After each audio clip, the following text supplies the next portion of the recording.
Exploring the world of television has been a ride these past few years, and as much as I'm passionate about it, it wouldn't be as worthwhile without you. Yes, you, right there, in the shirt. Back at the end of March, this channel passed the unbelievable milestone of 2,500 subscribers. 2,500! That's insane! So to celebrate, I've opened the floor to let you ask a few questions.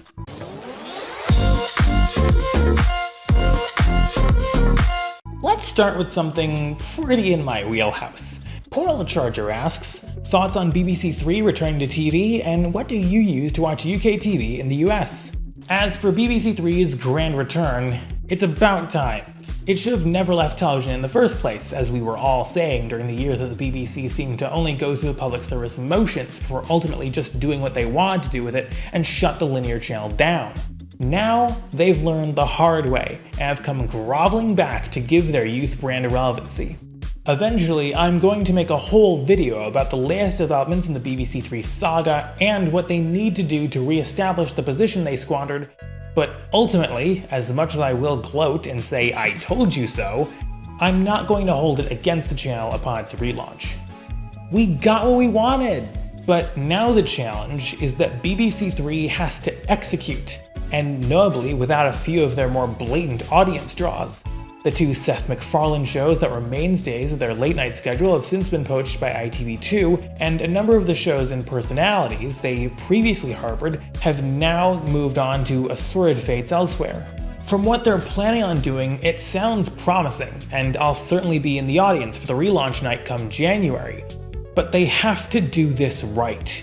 Fans of BBC3 will not stand for, and the channel's demographic does not deserve, a half-hearted job at this. As for where and how I watch British TV here in the States, it sort of depends on what in particular you're trying to see. Many of the panel comedy shows with cult foreign fan bases like QI, Mock the Week, and Have I Got News for You, among others, have full episodes and full seasons available right here on YouTube. Most of the shows have fairly full runs, though the QI uploads only start with the N series, though Tubi has seasons H, I, J, and K for free on their site. Cue Tariq. I love Tubi, son. However, my preferred way of watching foreign television of any stripe is to have the full experience and see it straight from the channels themselves, though I don't think I can go into details in public like this. Some Googling will be your friend on this journey. On a similar note, Fion Vivo Twice asks, what are your thoughts on networks like G4 making a return? I'm not actually attached to G4, so I don't necessarily care about its comeback, even though, like with me and BBC3, it did something unique in television and it means a lot to folks of a certain age. All I ask of them or any other new or relaunching channel is that they put considerable effort into doing it, and that they're fully prepared to suffer through a challenging first few years where they'll seem to make a little headway before finding their feet. NBC Universal has already bungled that second part recently, with the death of any relevancy Universal Kids might have garnered through discontinuing original programming production just 2 years after that channel relaunched. Don't do that again, basically. You might need 5 or 6 years, and you need to be willing to slog through it. Blythe Penny Bicycle 21 lobbed a few questions at me, so I'll take a couple from them. Why does it seem premieres on Disney Junior have been rating higher than premieres on Disney Channel? I don't follow preschool fare, so I can't vouch for the specific contours of Disney Junior as a channel these days. But the preschool market in general has been fairly resilient comparatively, and the 2020 ratings averages for Disney Channel and Disney Junior are not at all that far apart from each other. Only about a 40,000 viewer difference. So it's entirely plausible that a high performer on Disney Junior could outrate a middling show or slow night on its parent outlet, given they're both reaching relatively similarly sized potential audiences. If you could make one major change to both Cartoon Network and Nickelodeon's schedules, what would that change be?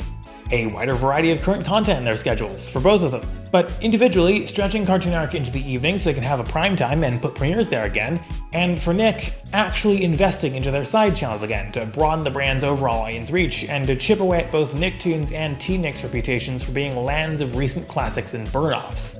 Not that I don't like both of them still recirculating the tapes, it's just that they can do that as well as other things. Oh, and kill Nick Rewind on Teen Nick, it's far outstayed its welcome. Would you ever think of checking out Lego Monkey Kid? Generally, I don't follow franchise things and wouldn't have much to add even if I were interested. I am a casual but lifelong consumer of Teenage Mutant Ninja Turtles fare and the Yu-Gi-Oh series, but that is it. I will defer to Man of 1,000 Thoughts' brief video on Monkey Kid from a while back. Alexander Wu asks a good question. You are a big enthusiast for international animation, especially Canadian cartoons, as evidenced by a few of your reviews tackling such shows. So, how did you get interested in non-American Western animation, and what do you enjoy so much about such cartoons compared to American ones? Especially regarding Canadian animation, given its extremely negative reputation in the cartoon community. I've been neck-deep in international television adventures for about 10 years now, so it's only natural that over that time you come to see, enjoy, and appreciate a lot of shows from foreign countries that wouldn't or can't make their way over here. Beyond that, it's just been a matter of keeping up with it all. Dozens of channels from multiple countries all producing a variety of new fare, and being open to having the experience, irrespective of its country of origin. Part of that openness is just being willing to judge a foreign show on the same terms you would something domestic. The same effort got put into it, so it should be held to the same bars. As for what I enjoy about foreign cartoons specifically, I appreciate their existence more than anything, offering not only more content, but oftentimes a counterpoint to whatever trends American outlets might be chasing at the time. Foreign cartoons likely aren't going to come out with the next boundary-pushing, medium-redefining piece of animation, and that's okay. That's more than okay, given the US's seemingly increasing obsession with either that or miring itself in lore to the detriment of general variety. Foreign fare is largely good ideas well executed, even if it's not spectacular. Of course, they can go to stunning heights, and have, just ask Detention Air or Robozuna, but they don't feel so obligated to it like the US often seems to be. And some of these ideas I doubt would be given a chance in the US to begin with, honestly, so it's great that someone out there believes in these concepts and is willing to bring them to fruition. Kungi Muller asks about late night talk shows. It seems like it's kind of your pet idea to ask if Nick at Night would do a late night talk show, but that assumes they actually want to put in effort.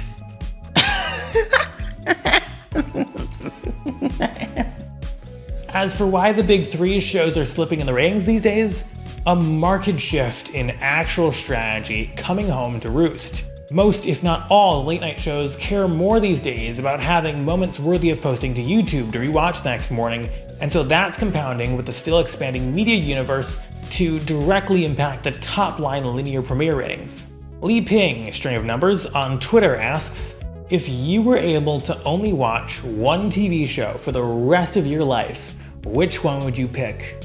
I don't think I can answer this question truthfully, nor do I want to. There's a certain fun in scrounging around TV guides and finding new things, or even rediscovering old stuff for a chance half hour. I wouldn't want to give that up. But to be fair, Ridiculousness has 680 episodes and almost certainly counting.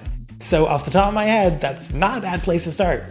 Samuel B1 asks, if you could change a network/programming block into something very different, what would it be and how would you change it? Basically, any answer I could formulate to this question is some variation of take a channel that's coasting on reruns or a handful of shows and make them put effort into their operations by airing more variety and or producing original series. So pick a channel I've complained about, any channel.